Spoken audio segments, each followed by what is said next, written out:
나이가 들수록 문득문득 이런 생각이 들곤 합니다. 결국 인생은 혼자구나.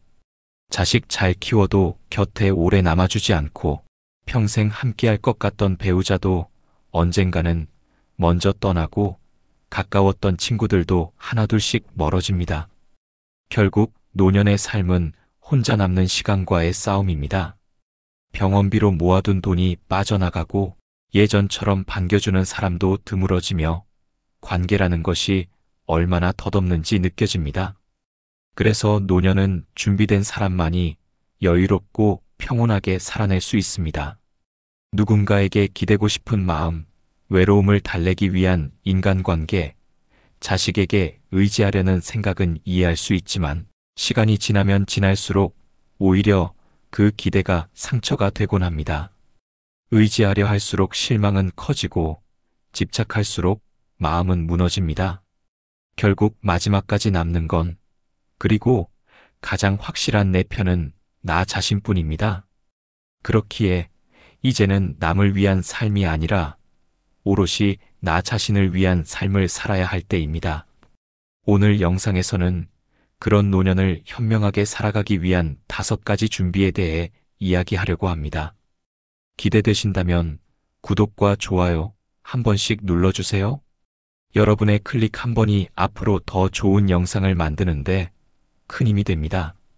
첫 번째로 노년의 삶을 준비하면서 가장 먼저 받아들여야 할 것은 바로 혼자 사는 삶입니다.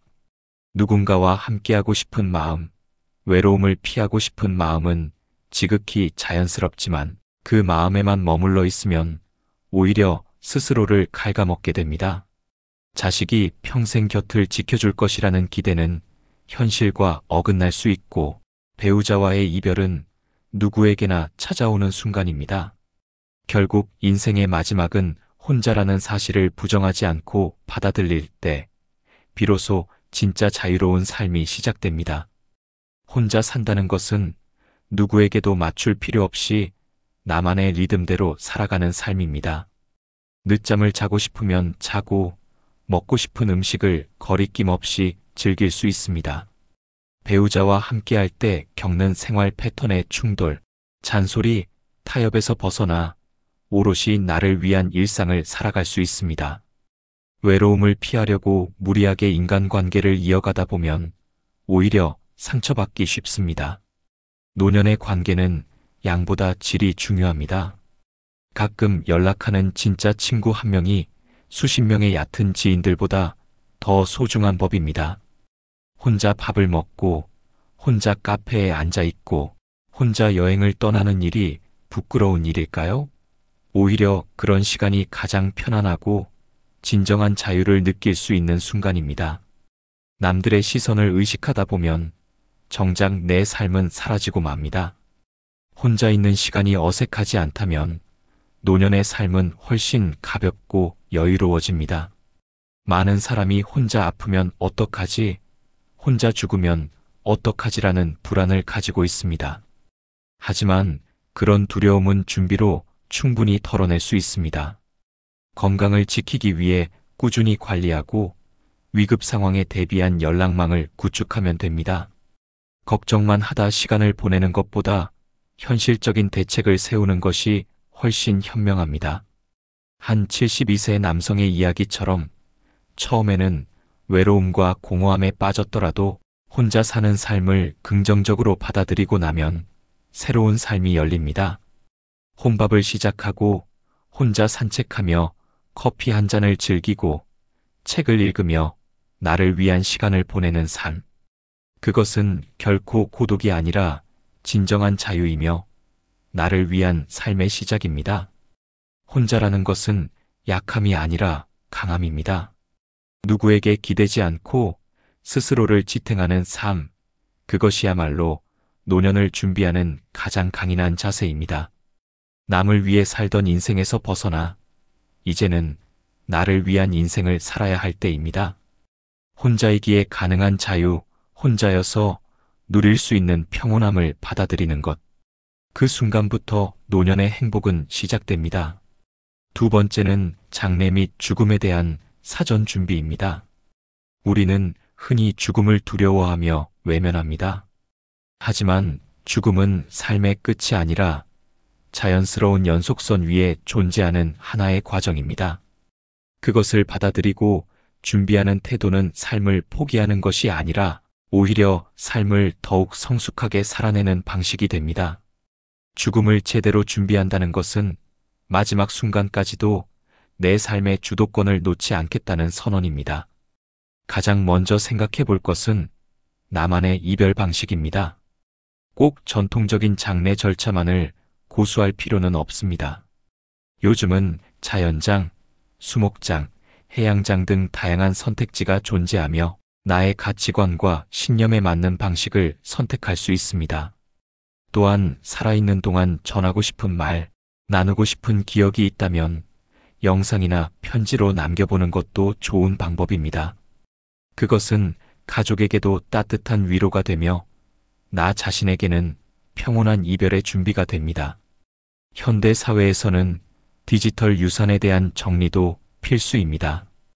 SNS 계정, 클라우드에 저장된 사진들, 이메일과 각종 온라인 계정은 사후에 어떻게 처리할 것인지 미리 정해두는 것이 좋습니다.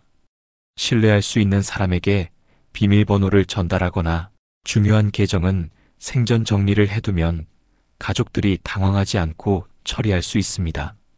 또 하나 중요한 부분은 연명의료에 대한 선택입니다. 회복 가능성이 없는 상황에서 무의미한 연명치료를 받을지 여부는 본인의 선택이어야 하며 미리 연명의료 계획서 같은 문서를 작성해 두는 것이 바람직합니다.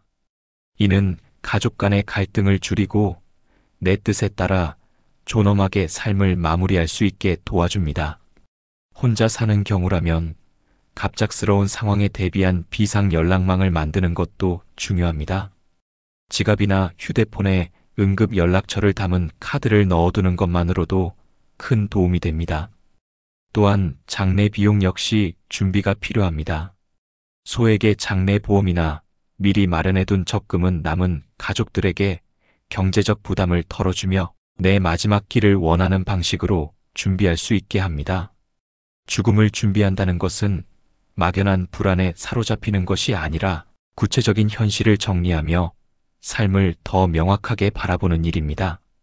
오히려 죽음이라는 종착점을 준비한 사람일수록 하루하루를 더욱 충실히 살아갑니다.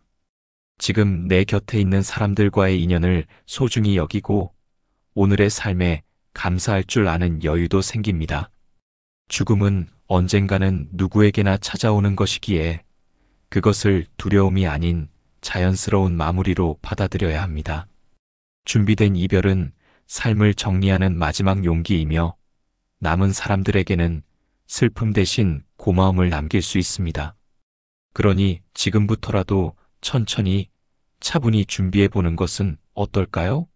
내 삶의 마지막을 내가 설계하는 것, 그것이야말로 진짜 어른의 모습입니다. 세 번째는 자신을 위한 작은 사치를 허용하는 것입니다.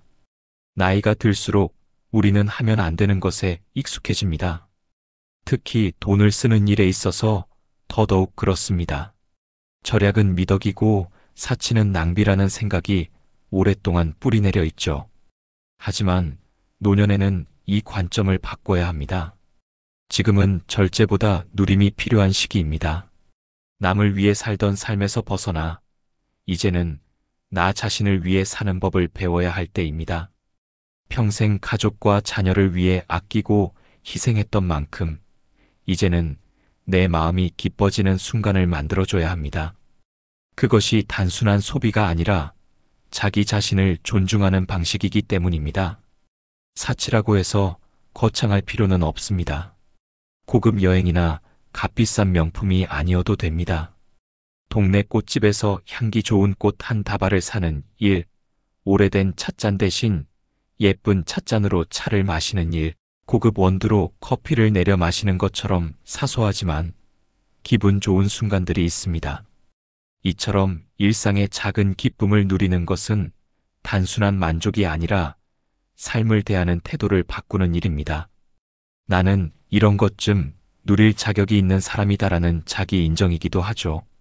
그리고 이런 자기 긍정은 노년의 고독함과 허무함을 이겨낼 수 있는 내면의 힘이 됩니다. 또한 중요한 것은 그 소비가 남에게 보이기 위한 것이 아니라 온전히 나를 위한 선택이어야 한다는 점입니다. 비교와 과시에서 벗어나야 합니다. 남이 부러워할 만한 소비가 아니라 내가 행복해지는 소비가 진짜입니다.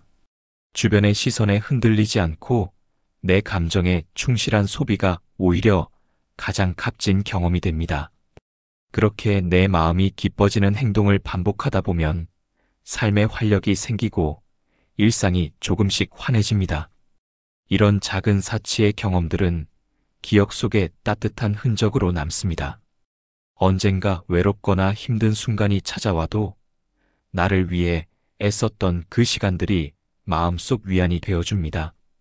결국 노년을 가장 풍요롭게 만드는 것은 크고 대단한 것이 아니라 스스로를 소중히 여기고 기꺼이 챙겨준 자잘한 행복들입니다. 평생을 절약만 하며 참고 살아왔다면 이제는 스스로에게 말해줘야 합니다. 이 정도는 괜찮아. 나는 누릴 자격이 있어. 그렇게 나를 위해 한 번쯤 허용한 작은 사치가 노년의 삶을 훨씬 따뜻하게 바꿔줍니다. 네 번째는 필요 없는 물건을 정리하고 간소한 삶을 사는 것입니다. 물건이 많다고 해서 삶이 풍요로운 것은 아닙니다. 나이가 들수록 우리는 삶의 본질에 더 가까워지게 됩니다. 젊었을 땐 이것저것 필요할 것 같아 사두고 언젠가 쓰겠지 하는 마음에 쌓아두지만 시간이 흐르면서 그 물건들은 삶을 편하게 해주는 도구가 아니라 오히려 짐이 되기 시작합니다. 매일 청소할 때 허리를 숙이는 것이 힘들어지고 정리되지 않은 물건들로 인해 집안은 점점 어수선해지며 정신적으로도 피로가 쌓입니다. 살면서 필요한 물건은 그리 많지 않습니다. 꼭 있어야 할 것들만 남겨두고 나머지는 정리해 나가는 것이 노년의 삶을 훨씬 가볍고 여유롭게 만들어줍니다. 정리란 단순히 물건을 버리는 일이 아닙니다. 그것은 과거의 자신과 마주하고 현재의 삶을 돌아보며 앞으로 어떤 방식으로 살아갈지를 선택하는 의미 있는 행위입니다. 어떤 물건은 추억을 담고 있고 어떤 물건은 누군가의 흔적을 떠올리게 하지만 그 감정에 머물러 물건을 붙잡고 있기보다는 지금의 나에게 그 물건이 필요한지를 중심으로 판단해야 합니다. 과거에 얽매인 삶이 아니라 지금 이 순간을 살아가는데 집중해야 합니다. 최소한의 물건으로 사는 삶은 절제의 삶이 아니라 자유로운 삶입니다. 관리할 것이 줄어들면 마음도 편해지고 시간도 더 여유로워집니다. 비워낸 자리에 여백이 생기고 그 여백 속에서 진짜 나의 삶이 시작됩니다. 정리는 거창하게 시작할 필요가 없습니다. 오늘은 책상 위, 내일은 서랍 한 칸. 작게 시작해 꾸준히 반복하면 어느새 생활 공간이 달라지고 마음도 정돈됩니다. 어수선했던 공간이 정리되면 하루를 시작하는 기분도 달라집니다. 생각이 맑아지고 불필요한 감정의 소음도 줄어듭니다. 나이 들수록 복잡한 것보다 단순한 것이 편합니다. 물건이 많으면 많을수록 신경 쓸 것도 많아지고 스트레스도 따라옵니다. 반면 필요한 것만 두고 살면 일상이 훨씬 단순해지고 평온해집니다. 무엇보다 중요한 것은 물건보다 나 자신이라는 사실입니다. 물건을 정리한다는 것은 결국 나를 위한 결정이고 나를 위한 공간을 만드는 일입니다. 비워낸다는 건 단순히 없애는 것이 아니라 삶의 중심을 나에게 되돌리는 과정입니다. 버리는 것이 손해가 아니라 선물이며 소유에서 벗어날 때 진짜 자유가 시작됩니다. 이제는 남겨두는 것보다 내려놓는 것이 더 용기 있는 선택입니다. 나이 들수록 삶은 가벼워야 합니다. 물건도 마음도. 그 가벼움 속에서 우리는 비로소 평온한 노년을 살아갈 수 있습니다. 다섯 번째는 작지만 확실한 행복을 찾는 연습을 하는 것입니다. 노년의 삶에서 진정한 행복을 느끼기 위해 꼭 필요한 것은 거창한 변화나 큰 성취가 아닙니다. 오히려 매일의 소소한 순간들을 놓치지 않고 음미하는 태도가 삶의 깊이를 더해줍니다. 작지만 확실한 행복을 찾는 연습은 바로 그 시작입니다. 아침에 눈을 떴을 때 창밖으로 스며드는 햇살을 바라보거나 따뜻한 물로 손을 씻으며 느끼는 편안함, 마트 가는 길목에 핀 이름 모를 꽃 한 송이에도 미소를 지을 수 있다면 그것만으로도 하루는 충분히 따뜻해질 수 있습니다. 하루에 하나씩 오늘 나를 기쁘게 한 것을 떠올려보는 습관은 마음을 건강하게 만듭니다. 노년이 되면 삶의 속도가 느려지고 여유가 생기지만 그만큼 혼자 있는 시간이 많아집니다. 이 시간을 어떻게 보내느냐에 따라 삶의 질은 크게 달라집니다. 젊었을 때는 가족을 위해, 사회를 위해 살다 보니 나 자신이 무엇을 좋아하는지조차 잊게 되는 경우가 많습니다. 이제는 그 취향을 다시 찾아야 할 때입니다. 예전에 해보고 싶었던 일, 좋아했던 취미, 마음을 평온하게 해주는 음악이나 색깔, 계절에 집중해 보세요. 그림을 그리거나 자수를 놓고 식물을 돌보거나 조용히 일기를 쓰는 것도 훌륭한 방법입니다. 이런 활동은 외부 자극 없이도 내면을 풍요롭게 해주며 혼자 있는 시간을 더욱 의미 있게 만들어줍니다. 또한 하루를 의식 있게 마무리하는 습관도 중요합니다. 하루의 끝에 오늘 내가 잘한 일 하나를 스스로에게 말해보세요. 밥을 잘 챙겨 먹은 것, 운동을 한 것, 주변을 정리한 것처럼 작은 성취에도 자신에게 따뜻한 말을 건네는 습관은 자존감을 지켜주는 강력한 힘이 됩니다. 이런 일상의 인정이 쌓이면 외부 평가에 휘둘리지 않는 단단한 나를 만들어갈 수 있습니다. 몸과의 대화도 놓쳐선 안 됩니다. 노년에는 정신적인 안정과 함께 육체적인 편안함도 큰 행복입니다. 가벼운 스트레칭, 천천히 걷는 산책, 따뜻한 물에 발을 담그는 시간도 모두 몸에게 주는 선물입니다. 피곤한 날에는 과감히 쉬고 좋아하는 향의 로션을 바르며 자신을 돌보는 행위는 단순한 습관을 넘어선 자기 존중의 표현이 됩니다. 마지막으로 하루 중 일정한 시간에 자신만의 루틴을 만들어 보세요. 저녁이면 좋아하는 잔에 따뜻한 차를 따라 조용한 음악을 틀고 책을 읽거나 촛불을 켜고 그날의 기분을 정리하는 시간을 갖는 것도 좋습니다. 이렇게 나 자신과 약속한 시간을 반복적으로 가지면 삶에 안정감이 생기고 외로움은 점점 줄어들게 됩니다. 행복은 멀리 있지 않습니다. 그저 지금 이 순간 내 주변의 작은 것들에서 그 의미를 발견할 수 있는 눈을 갖는 것이 중요합니다. 노년은 거창한 목표를 이루는 시기가 아니라 평범한 하루의 조각들을 모아 진짜 삶의 기쁨을 발견하는 시간입니다. 지금 이 순간 작지만 확실한 행복을 찾는 연습을 시작해 보세요. 그 작고 소중한 시간들이 당신의 노년을 따뜻하게 감싸줄 것입니다. 노년은 끝이 아니라 또 다른 시작입니다. 젊은 날엔 가족을 위해, 사회를 위해 살아왔다면 이제는 오롯이 나 자신을 위해 살아갈 시간입니다. 그동안 미뤄왔던 행복, 참고 아껴왔던 즐거움을 이제는 조금씩 꺼내어 누려야 합니다. 더 이상 누군가에게 잘 보이기 위해 살 필요도, 남의 시선을 의식하며 움츠러들 이유도 없습니다. 지금 이 순간부터는 나에게 솔직한 삶을 살아도 괜찮습니다. 지나온 날들을 후회하지 마세요. 모든 시간은 당신을 단단하게 만들었고 지금의 당신을 있게 했습니다. 그리고 앞으로의 시간은 당신 손에 달려 있습니다. 조금은 이기적일지라도, 조금은 느릴지라도 나를 위한 삶을 선택할 수 있는 기회는 지금뿐입니다. 불필요한 집착과 후회는 내려놓고 작지만 확실한 행복에 집중하세요. 따뜻한 차 한 잔, 햇살 좋은 날의 산책, 조용한 오후의 책 한 권, 이 모든 것이 충분히 행복할 수 있습니다. 마지막까지 당당하게 후회 없이 살아가는 것. 그것이 진짜 인생의 완성입니다. 당신의 남은 시간이 가볍고 따뜻하길 바랍니다.